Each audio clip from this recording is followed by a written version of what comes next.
ایک خاتون نے بہت گستاخانہ سوال کیا اور پھر اس سوال کا ملبہ بھی ڈاکٹر ذاکر نائک پر ڈالنے کی کوشش کی۔ اس نے کہا کہ آپ نے اپنے لیکچر میں انبیاء کی موت کے بارے میں بتایا تھا اور کہا تھا کہ حضرت موسیٰ اور حضرت محمد صلی اللہ علیہ وسلم کی موت قدرتی ہے، مگر میں نے قرآن میں دیکھا کہ حضرت محمد صلی اللہ علیہ وسلم کو ان کی بیوی نے ہی زہر دیا تھا۔ السلام علیکم ورحمۃ اللہ وبرکاتہ۔ ناظرین، آج کی ویڈیو بہت انٹرسٹنگ ہونے والی ہے۔ آپ حضرات سے گزارش ہے کہ اس ویڈیو کو آخر تک دیکھیے گا۔ اگر آپ ہمارے چینل پر نئے ہیں تو ہمارے چینل کو سبسکرائب کر لیجیے گا۔ ناظرین، ایک عیسائی لڑکی نے ڈاکٹر ذاکر نائک سے بڑا عجیب سوال کیا، جس کو سن کر آپ کا بھی خون کھول اٹھے گا کہ اس نے یہ سوال کیا کہ آپ کے نبی کو آپ کی بیوی نے جو ہے زہر دے کر مارا، یعنی حضور صلی اللہ علیہ وسلم کی بیوی نے ہی زہر دے کر مارا ہے، اور میں نے قرآن میں پڑھا ہے جو خود کی حفاظت نہیں کر سکا تو وہ تمہاری کیا حفاظت کرے گا۔ تو ڈاکٹر ذاکر نائک نے بڑے زبردست انداز کے اندر بڑا مدلل اور بڑی تحقیقی جو ہے جواب اس عورت کو دیا اور اس کی بولتی بند کروا دی۔ آپ حضرات سے گزارش ہے کہ اس ویڈیو کو آخر تک دیکھیے گا۔ چلیے ویڈیو کو شروع کرتے ہیں۔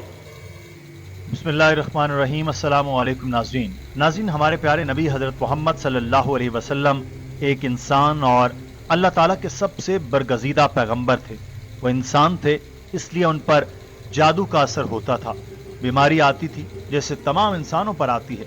اس کو لے کر مشرکین آپ صلی اللہ علیہ وسلم کے خلاف پروپیگنڈا کرتے تھے، اب بھی کر رہے ہیں اور آئندہ بھی کرتے رہیں گے۔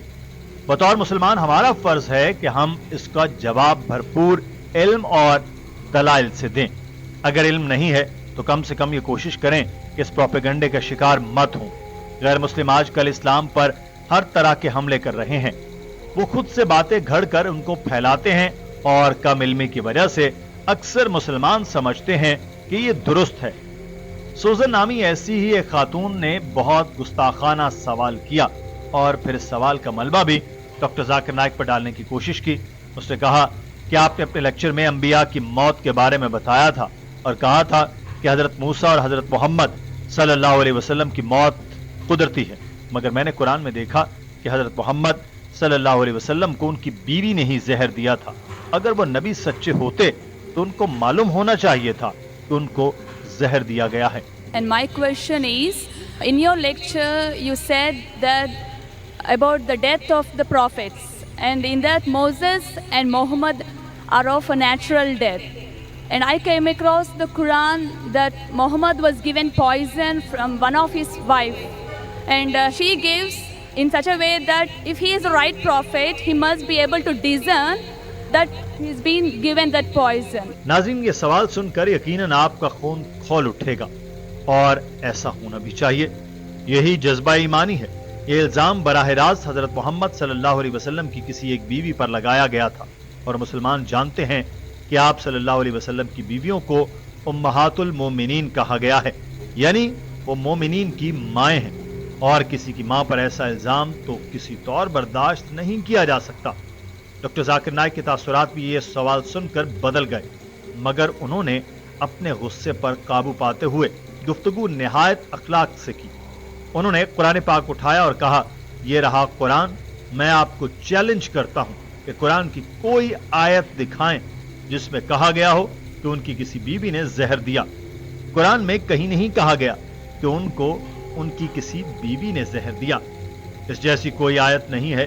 جہاں سے آپ نے یہ چیز پڑھی ہے اس کو جانچیں، اس کی تصدیق کریں۔ جس کسی نے آپ کو یہ بتایا ہے اس سے ثبوت مانگے کہ قرآن میں دکھائے کہاں ایسی بات لکھی ہے۔ ڈاکٹر صاحب نے کہا کہ میں جب بھی کوئی بات کرتا ہوں تو حوالہ جات دیتا ہوں، آیت نمبر، سورہ نمبر بتاتا ہوں۔ میں نے ویدوں میں حضرت محمد صلی اللہ علیہ وسلم کے نام کا حوالہ دیا۔ میں دوبارہ ہندو صحیفوں اور عیسائی صحیفوں کے حوالے بھی دہرا سکتا ہوں، اور یہ اس لیے کرتا ہوں تاکہ آپ گھر جا کر چیک کر سکیں جو میں نے کہا ہے وہ ٹھیک ہے یا نہیں۔ اگر آپ کو لگتا ہے کہ میں غلط بات کر رہا ہوں تو آپ جا کر چیک کر سکتے ہیں حوالہ کہاں ہے۔ میں آپ کو چیلنج کرتا ہوں کہ مجھے قرآن میں یہ چیز کہیں بھی دکھا دیں۔ آپ کو کوئی گمراہ کر رہا ہے۔ Nowhere does the Quran say one of his wives gave poison. There's no such verse like that. Maybe where you're getting this from, check your source. Whoever has told you, ask him for proof. See, whatever I said, sister, I gave references. Chapter number, verse number, chapter number, verse number, chapter number, verse number. I quoted the name of Prophet Mohammad Saw in the Vedas. I can again repeat. in Hindu scriptures, Christian scriptures. I gave references. Why? So that you can go home and check. If you think I'm pulling a fast one, you can go and check. Where is the reference? I challenge you to show me in anywhere in the Quran, in any one of the 114 surahs, nowhere it is mentioned someone is misleading you, sister. Hope that answers the question.